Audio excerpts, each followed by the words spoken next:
Praise the Lord, this is me Sana और मैं उम्मीद करती हूँ कि आप सभी खैरियत से होंगे। और आज का हमारा टॉपिक यह है कि अपने ज़ुबान और अपने अल्फाज़ों का दुरुस्त इस्तेमाल करना, और इसके बारे में हम कलाम मुक़द्दस में से सीखेंगे। हम निकालेंगे इमसाल की किताब, उसका 18 बाब और उसकी 21 आयत को। मौत और ज़िंदगी ज़ुबान के काबू में है, जो इसे दोस्त रखते हैं इसका फल खाते हैं। हालेलुया।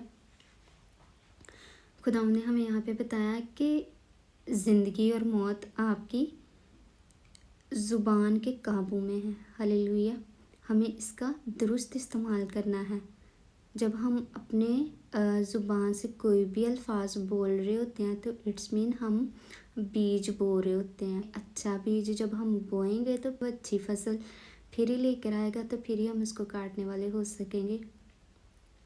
कुछ लोग हैं जब उनके ऊपर कोई भी दुख या तकलीफ़ या मुसीबत आती है तो क्या करते हैं कि नेगेटिव अल्फाजों को बोलना शुरू कर देते हैं, खुदा से कंप्लेन करना शुरू कर देते हैं। ठीक है, हम कौन होते हैं खुदा से कंप्लेन करने वाले?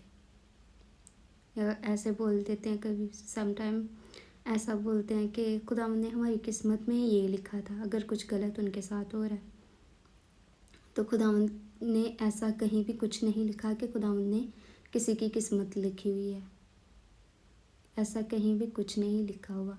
ठीक है, ये खुदा ने आपके अपने कंट्रोल में दिया कि आप अपनी लाइफ को कैसे बसर करते हैं। अच्छे वे में जानना चाहें तो आप अच्छी लाइफ को स्पेंड करेंगे। अगर बुरी राहों पे चलेंगे तो बुरी लाइफ ही आपको मिलेगी।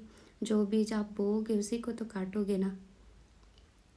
ठीक है, खुदा ने हमारी ज़ुबान में वो सामर्थ्य दिया, खुदा ने हमारे वर्ड्स में वो सामर्थ्य दिया। खुदा ने कहा कि अगर तू पहाड़ से कहे कि वो अपनी जगह से सिरक जा तो वो तेरा कहा मानेगा।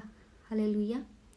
तो इसी तरह जब आप नेगेटिव अल्फाज अपने ऊपर बोलते हो या घर के किसी फैमिली मेम्बर के ऊपर बोलते हो तो आप इट्स मीन आप उसके ऊपर वर्ड्स को, नेगेटिव वर्ड्स को जो है, जो गलत वर्ड आप बोल रहे हो उसके ऊपर आप जो है डिक्लेयर कर रहे हो उनके ऊपर।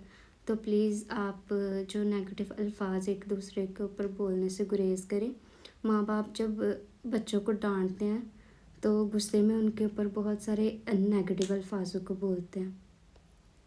तो ठीक है, वो अल्फाज जो है, माँ बाप तो अपने बच्चों का कभी भी बुरा नहीं चाहते, लेकिन वो जब गुस्से में होते हैं अपने मुंह से वो उन वर्ड्स को डिक्लेयर कर देते हैं। या दोस्तों में बैठे हुए या ऐसे कज़न्स में जब ऐसी महफिल बैठी होती है तो क्या करते हैं, मजाक में एक दूसरे के ऊपर नेगेटिव अल्फाजों को जो डिक्लेयर कर रहे होते हैं। तो आपको चाहिए कि आप ऐसे अल्फाजों को डिक्लेयर करने से गुरेज करें, क्योंकि खुदावंद ने आपके वर्ड्स में वो सामर्थ्य है। हम देखेंगे पैदाइश की किताब, उसका 1 बाब। जब खुदावंद ने आसमान और ज़मीन को बनाया, और उसकी 3री आयत में हम देखेंगे पैदाइश की किताब, उसका 1 बाब उसके 3 आयत में लिखा है, और खुदावंद ने कहा कि रोशनी हो जा, और रोशनी हो गई। हालेलुया। यहाँ पे लिखा है खुदावंद ने कहा और वो हो गया।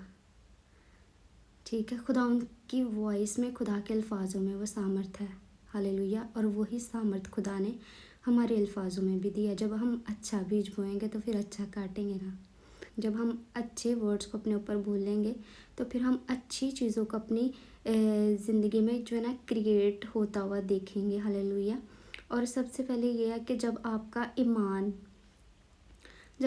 ईमान कमज़ोर होता है तब आप नेगेटिव अल्फाजों को अपने मुंह से डिक्लेयर करना शुरू करते हो। ठीक है, तो ईमान के बगैर खुदा उनको पसंद आना नामुमकिन है। तो आप अपने ईमान को मजबूत रखिए और अच्छे अल्फाजों का इस्तेमाल करिए। हम देखेंगे यूहन्ना की इंजील, उसका 11 बाब और उसकी 11 आयत को हम देखेंगे। यहाँ पे लाज़र की स्टोरी हमें मिलती है। लाज़र जो यीशु मसीह के फ्रेंड थे, उसने ये बातें कहीं और इसके बाद उनसे कहने लगा कि हमारा दोस्त लाज़र सो गया है, लेकिन मैं उसे जगाने जाता हूँ। हालेलुया। खुदा यहाँ यीशु मसीह यहाँ पे कह रहे हैं कि मेरा दोस्त लाज़र जो है वो सो गया और मैं उसे जगाने जाता हूँ। यीशु मसीह को पता था कि वो मर गया, लेकिन फिर भी उन्होंने जो है ये अल्फाज इस्तेमाल नहीं किया कि वो मर गया, हालेलुया, क्योंकि खुदावंद को ईमान था कि वो ज़िंदा होगा, हालेलुया। और हम क्या करते हैं, जब हमारी सिचुएशन ऐसी रहती है कुछ बीमारियों की वजह से, तो ऐसे अल्फाज डिक्लेयर करना शुरू कर देते हैं कि ये बीमारी जो है हमारी जान लेके छोड़ेगी। ऐसे नेगेटिव अल्फाजों को जो अपनी ज़ुबान से डिक्लेयर करना शुरू कर देते हैं हम लोग, तो ठीक है, वो चीज़ें फिर जो हैं वो आपके जीवन में एक्टिव होना शुरू हो जाती हैं, ठीक है। शैतान तो इस ताड़ में रहता है ना कि आपके मुंह से कुछ भी निकले और वो उसको पकड़े, ठीक है। हम देखेंगे पहला पतरस उसका 5 बाब और उसकी 8 आयत को। तुम होशियार और बेदार रहो, तुम्हारा मुखालिफ इब्लीस गरजने वाले बब्बर की तरह ढूंढता फिरता है कि किसको फाड़ खाए। यहाँ पे आपने देखा कि खुदा ने कहा होशियार रहो, बेदार रहो, क्योंकि इब्लीस जो है ना गरजने वाले बब्बर की तरह ढूंढ रहा है वो कि किसको वो फाड़ खाए। वो ताड़ लगाए बैठा होता है कि मैं किसको फाड़ खाऊं। और जब आप अपने ऊपर ही नेगेटिव अल्फाजों को जो बोलते हो, आप इट्स मीन आप शैतान को अलाउ कर रहे होते हो, ठीक है। और माँ बाप को तो वैसे खुदा ने इख्तियार दिया ना उनके बच्चों के ऊपर, और वो जब अपने बच्चों के ऊपर नेगेटिव अल्फाजों को बोलते हैं तो कहते हैं कि देखा हमने ये बोला था ये निकम्मा है, नकारा है, वैसा ही निकला, हमारी बात सच हो गई। तो आपकी बात इस तरह से सच हुई है क्योंकि आपने उसके ऊपर नेगेटिव अल्फाजों को पहले ही डिक्लेयर कर दिया, आपने वो बीज जो था बो दिया हुआ था, ठीक है। तो आपको जो नेगेटिव अल्फाज जो आप बोलते हैं आपको उसको कैंसिल करने की ज़रूरत है। तो मैं ये कहना चाहूँगी कि आपने जितने भी नेगेटिव अल्फाजों को एक दूसरे के ऊपर बोला आप उसको कैंसिल करना शुरू करें, ताकि ऐसा ना हो कि जो आपने बीज बोया है नेगेटिव अल्फाजों का और जब वो पक जाए तो फिर आप परेशान हो। आप उनको पहले ही कैंसिल करें। आप जानते हैं अय्यूब की ज़िंदगी में कितनी ही कठिनाइयाँ आई, लेकिन क्या उसकी वाइफ भी कहती थी कि तू नेगेटिव अल्फाज बोल, खुदा से कंप्लेन कर, लेकिन उसने कोई भी ऐसी हरकत नहीं की, उसने कोई भी ऐसा कंप्लेन खुदावंद को नहीं किया। उसने उसका ईमान, उसका सब्र, ये हमारे लिए बहुत ही एक बड़ी मिसाल है, ठीक है। मरने वाली दिशा अय्यूब ने बहुत अपनी ज़िंदगी में सहा, लेकिन उसने कोई भी कंप्लेन जो है खुदा को नहीं की।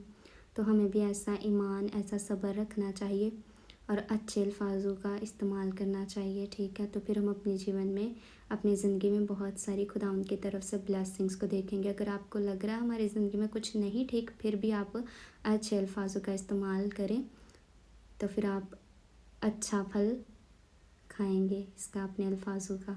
तो खुदावंद आज के पाक कलाम के वसीला से आप सभी को बरकत दे। God bless you all.